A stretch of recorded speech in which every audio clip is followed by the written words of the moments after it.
tahun depan confirm PRU ke Datuk? Tak mungkin. Sepatutnya Mahyudin Yassin untuk makluman jam kerana tak boleh buat kenyataan begitu. Bahawa jika pandemik berakhir akan ada pilihan raya. Inilah Perdana Menteri yang paling bodoh yang saya pernah jumpa setelah saya hidup 60 tahun dalam negara ini. Dalam negara dan bumi bertuah bernama Malaysia ni. Apa sebab saya kata dia bodoh? Apabila kamu mengatakan bahawa pilihan raya akan berakhir pada masa berakhirnya pandemik, pelabur-pelabur sekarang ini bertahan untuk nak masuk melabur di Malaysia. Assalamualaikum warahmatullahi wabarakatuh. Selamat petang pada jam 20:35. Jadi, Ameng dia punya topik mengikut soalan tadi. Saya nak menjawab semua soalan-soalan yang dikemukakan dalam setengah jam yang lalu untuk saya dapat memberikan memberikan pandangan saya. Yes, saudara Muhammad Zubir, suara tak kuat kerana tadi perlahan, sekarang saya dah tingkatkan. Okey, Abdul Razak Yusof dah jawab terang dan jelas. Okey. Amirul Hakim, suara saya rasa okey. Tuan-tuan dan puan-puan semua, 36 minit tadi ada satu soalan daripada Zul sewa kereta. Zul sewa kereta. Apa yang Tengku Razali fikirkan pasca PRU 15? Dia mahu UMNO kembali semula berkuasa. Dia mahu UMNO tidak payah bergabung dengan PBBM atau PAS. Dia mahu hidup mati biar UMNO bergerak sendirian. Itu yang dia fikirkan dalam pasca PRU ke-15 ini. Jadi tuan-tuan dan puan-puan, sebelum itu saya nak bagi tahu tuan-tuan, tolonglah dalam media sosial saya, yang saya bukan pakai page tau, ini pakai timeline wall saya menulis, saya beri pandangan saya. Kalau tuan-tuan nak membantah, bantah dengan hujah, tapi jangan sembrono untuk memberikan komen-komen yang pada saya tidak bertamadun. Dari itu saya terpaksa delete atau terus saya sepak. Sekarang perkataan terajang tak boleh, kerana ada kawan saya Ramli Yunus kata minta saya untuk jangan gunakan perkataan terajang, kasar sangat. Jadi baik, saya akan sepak keluar. Khasnya yang fake account. Tuan-tuan boleh berbeza pendapat dengan saya, tidak bersetuju dengan hujah saya, tapi hujahnya mesti diberi dengan jawapan hujah, bukan ayat-ayat yang agak menyentuh perasaan, menyinggung peribadi, sama ada saya atau orang yang berkenaan. Jadi saya minta tuan-tuan stop perkara ini. Saya ada tidak berapa hari lagi, sekarang dah 893 follower saya. Dalam 107, mungkin dalam minggu depan saya dapat 100 orang yang akan follow wall saya. Saya akan mempunyai 85,000 pengikut yang membaca, dan setengahnya memainkan peranannya di dalam Facebook saya. Jadi tuan-tuan dan puan-puan, saya mintalah tuan-tuan semua berhemah. Tak apa, tuan-tuan boleh tak setuju dengan saya. Contohnya, tuan-tuan tak bersetuju dengan pandangan saya. Tapi tuan-tuan tak tahu apa yang tersirat, yang tuan-tuan baca tersurat. Saya kata bahawa saya mencadangkan bahawa UMNO ini perlu membuat surat atau apa cara sekalipun, tanpa galakkan, tanpa diminta oleh Datuk Najib Razak, minta pengampunan. Jadi kalau saya tengok komen-komen itu, macam-macam. Kerana saya berpendapat pilihan raya akan datang, ialah masih kekal dengan keadaan pada tahun 2018, memilih seorang Perdana Menteri. Bagi memilih seorang Perdana Menteri, yang ada di depan kita sekarang, Anwar Ibrahim. Saya tak ambil kisah soal dia semburit dan sebagainya, tetapi dengan keadaan sekarang, saya nampak dia orang yang berpengaruh, yang boleh mengugat kestabilan dia, kestabilan politik bagi pihak Perikatan Nasional dan UMNO sendiri. Jadi kalau dengan keadaan Muhyiddin sekarang kena kanser taraf 4, kita kena percaya. Dan bekerja hanya 4 jam sehari, kesihatan dia tidak terjamin. Dia nak jamin nak kepentingan negara. Tapi bagi mereka yang kata Muhyiddin baik, serah. Saya kekalkan komen yang demikian, saya tak buang. Tetapi saya punya fikiran akan ada nanti pada tahun 2023 atau lebih awal lagi, mengikut Muhyiddin Yassin. Sebaik saja pandemik ini berakhir. Pandemik ini tidak akan berakhir dalam masa 3-4 bulan. Terus akan berkekalan untuk tempoh 6 bulan lagi. Maknanya kalau ada pun berlaku pilihan raya selepas 3 tahun, di mana ahli parlimen ini dapat menikmati peluang berpencen penuh pada khidmatnya sebagai ahli parlimen setelah berkhidmat 36 bulan.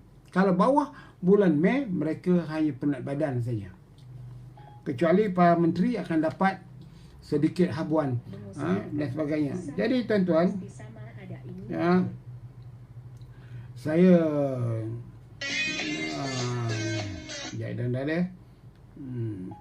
jadi kita sekarang ni hendak mengetahui kita sekarang ini semuanya kena memandang ke depan. Jadi saya memberikan satu lontaran memandang ke depan. Jika UMNO nak menang pilihan raya akan datang, saya rasa Najib Razak adalah orang yang setimpal lawan Anwar Ibrahim. Kerana Anwar Ibrahim punya kumpulan Pakatan Harapan dan simpati dia tak boleh memberikan hujah yang Najib ini bantuan dan sebagainya. Kerana dua-duanya mempunyai latar belakang yang sama, iaitu dihukum penjara.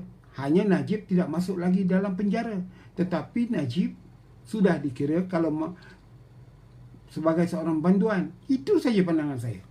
Tapi saya tengok semua komen-komen menjerang peribadi, mengata yang bukan-bukan dan sebagainya. Jadi minta maaflah kepada mereka yang memberikan komen melalui fake account. Bukan saja saya delete komen itu, tapi saya sepak keluar. Saya tak perlu orang yang demikian. Kalau nak memberikan pandangan, berikan pandangan secara bertanggungjawab dengan gambar profil yang betul. Ada yang menulis dari masa ni, saya tengok fake account tu 2016 tak pernah update, tiba-tiba bercakap, memberikan komen. Ya pejadahnya saya nak apa?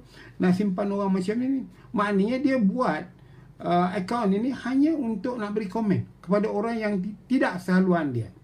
Jadi sebenarnya tuan-tuan, saya membuat tulisan itu, kalau saya lah, inilah satu kajian yang baik. Najib pernah berkata bahawa dia pernah membiayai 1,000 orang cyber trooper. Cyber trooper ini dibayar melalui satu orang lelaki Melayu yang dikenali sebagai Jibun. Sekarang ni kumpulan itu dah berpecah. Mike Kemut tu dah berpecah. Mereka berperang sama sendiri kerana hasil sambungan tak bagi sama rata.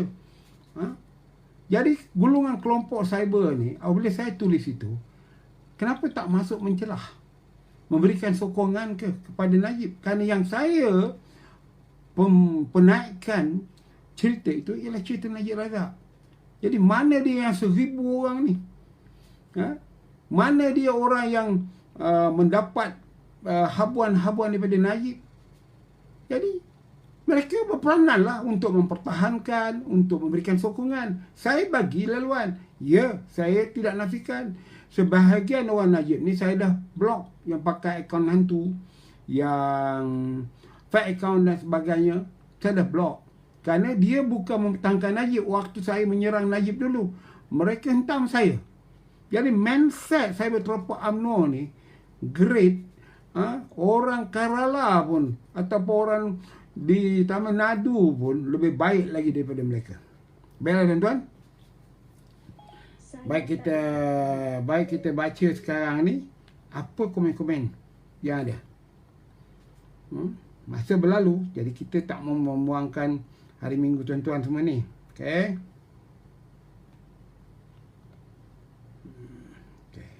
Kalau tuan-tuan tak komen, balik ke scroll saya sebelum live ini untuk buat pertanyaan. Saya tanya di situ, saya akan jawab di situ saja, sebab saya kena melayannya. Okay. Zul kereta sewa saya dah buat. Pit stop, ban pecah. Mohon bagi pandangan dan respon kenyataan Tan Sri Muhyiddin Yassin periode gunakan logo PN. Apa status BN ketika ini? Setuju atau tidak?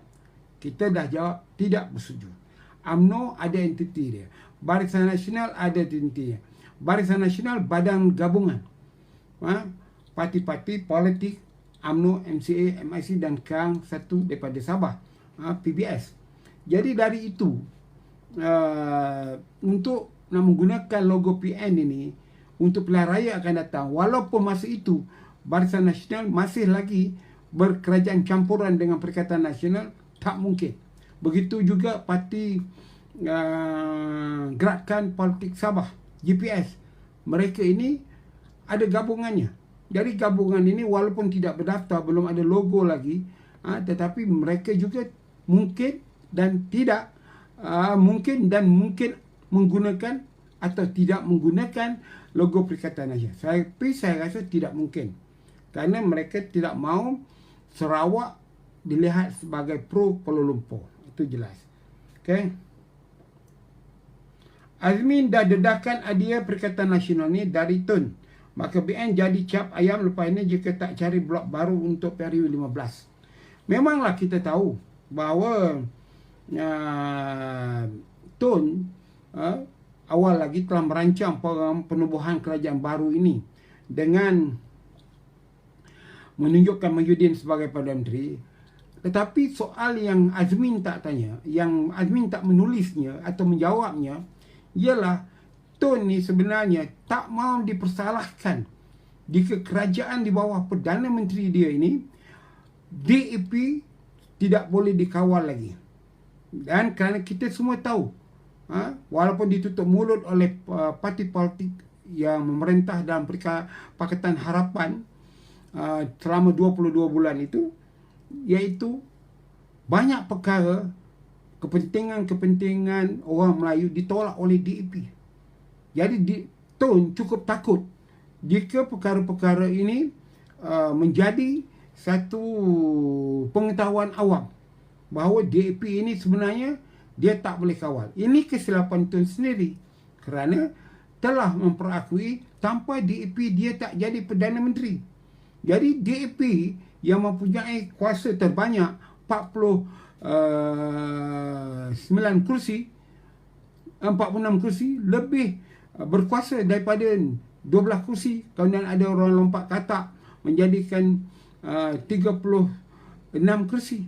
Jadi tuan-tuan dan puan-puan, apa yang saya nak katakan, bahawa Tun merancang itu untuk menyelamatkan diri dia, bukan untuk kepentingan orang Melayu. Sehingga sekarang orang tidak mengenang tidak pernah mengatakan Tun ini seorang yang seorang yang tidak mengaku salah. Semua dia yang benar. Jadi itu tuan-tuan dan perempuan yang pestop layan. BN pula kena menyokong kerajaan Perikatan Nasional dan Muhyiddin jadi Perdana Menteri. Saya dah ulang banyak kali kan 3 perkara ni. Satu, kerana kita memang nak nolak Mahathir ni. Kedua, kerana kita nak mengurangkan kuasa DAP dan menolak DAP.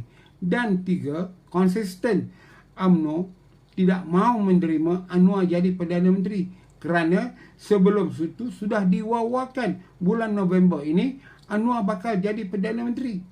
Dari itu kita UMNO menyertai Perikatan Nasional dengan niat perkara yang sama, yang 3 perkara tadi. Ya, stop. Hello Deman, tolong ulas jatuh isu ni, apa benda ni?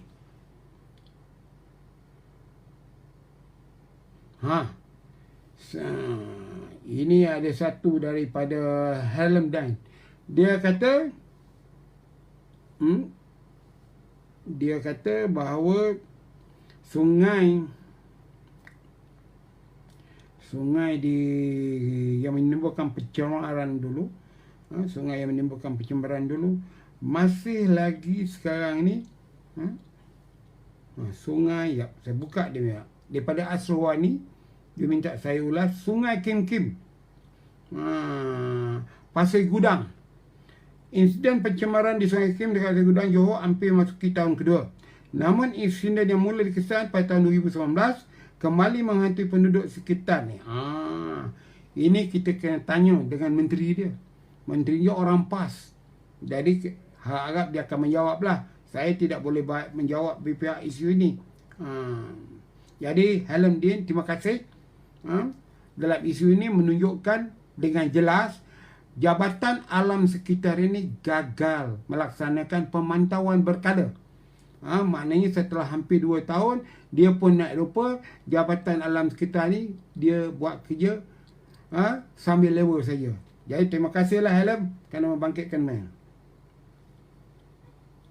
What the night after 7 days, Datuk Seri Anwar Ibrahim can get majority. Covers grave. Dia punya masalah sekarang, majority ni kita tak tahu. Saya dah terangkan soal number ni. Pagi tadi Presiden Amanah yang berhormat Mak Sabu telefon saya. Saya beritahu dia kena perjelaskan kepada rakyat, pada orang ramai yang 13 ni bangun berdiri ialah untuk membantah, untuk menyokong undi belah bagi. Dan saya rasa Dr. Mahathir ini pun main politik strategik. Kalau usul tu sebab undi belah bagi ini dipersetujui, maka ada satu muslihat politik yang terdedah kebenarannya.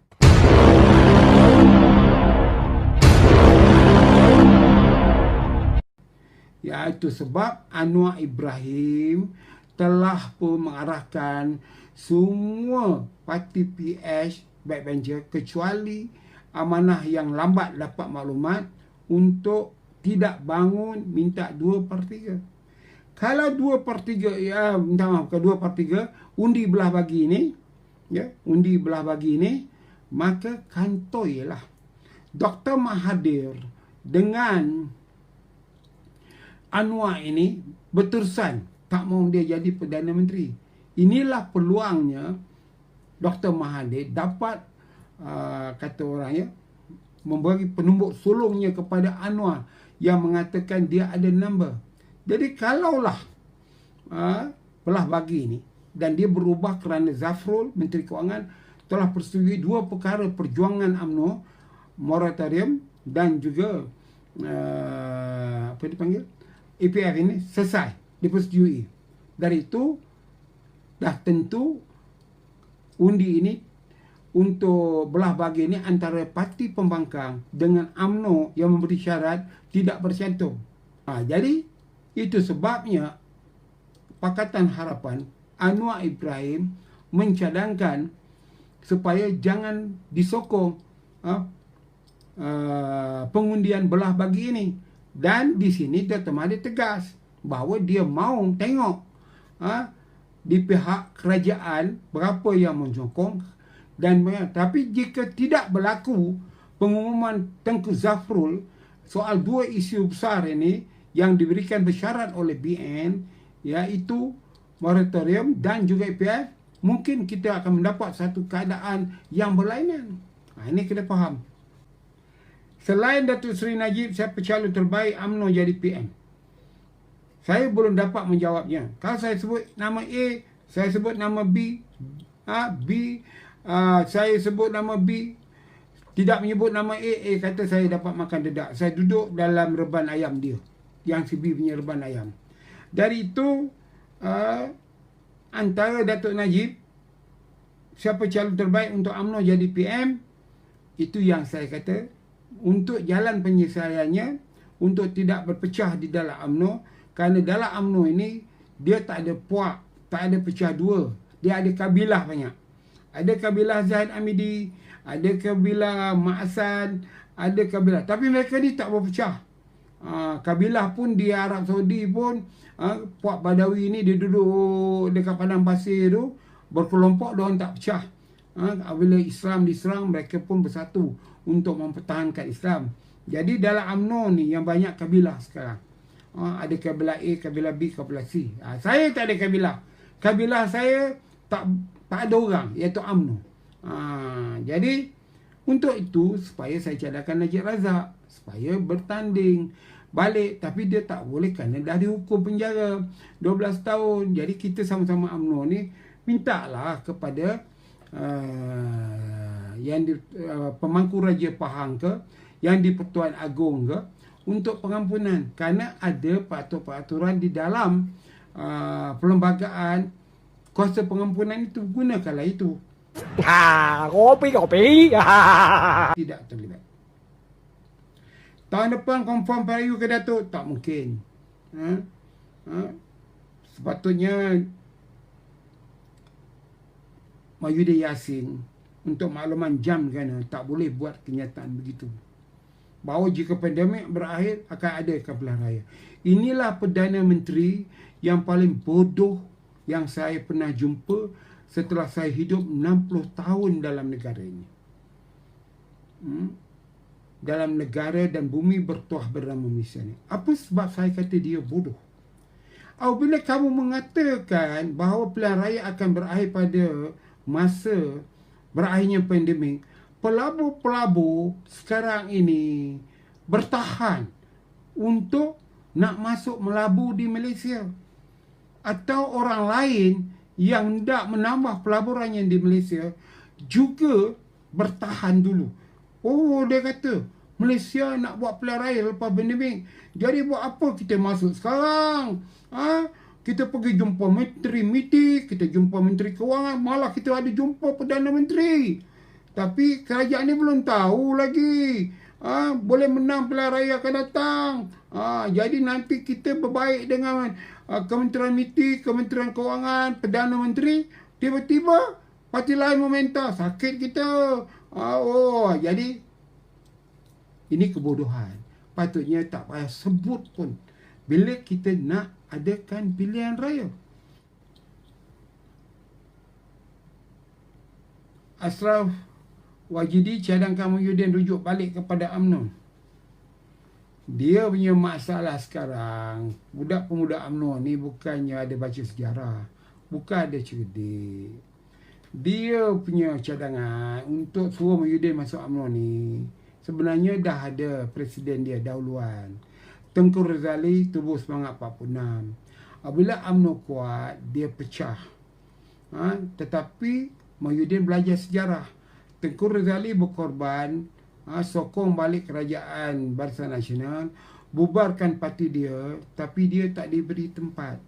Jadi soalnya sekarang ni, Ashraf Dasuki ni, bila dia sebut benda ni, apa dia punya mekanisme? Adakah dengan syarat Mahyudin setelah UMNO balik, kita akan pastikan dia menjadi Presiden UMNO dan terkekal jadi Perdana Menteri? Itu yang penting. Ya. Itu sajalah tuan-tuan yang saya boleh dapat petang ini bercakap. Dan terima kasih dengan tuan-tuan semua. InsyaAllah malam ini kita bercakap lagi. Supaya kita semua dapat bertukar pandangan, bertukar fikiran secara orang bertamadun.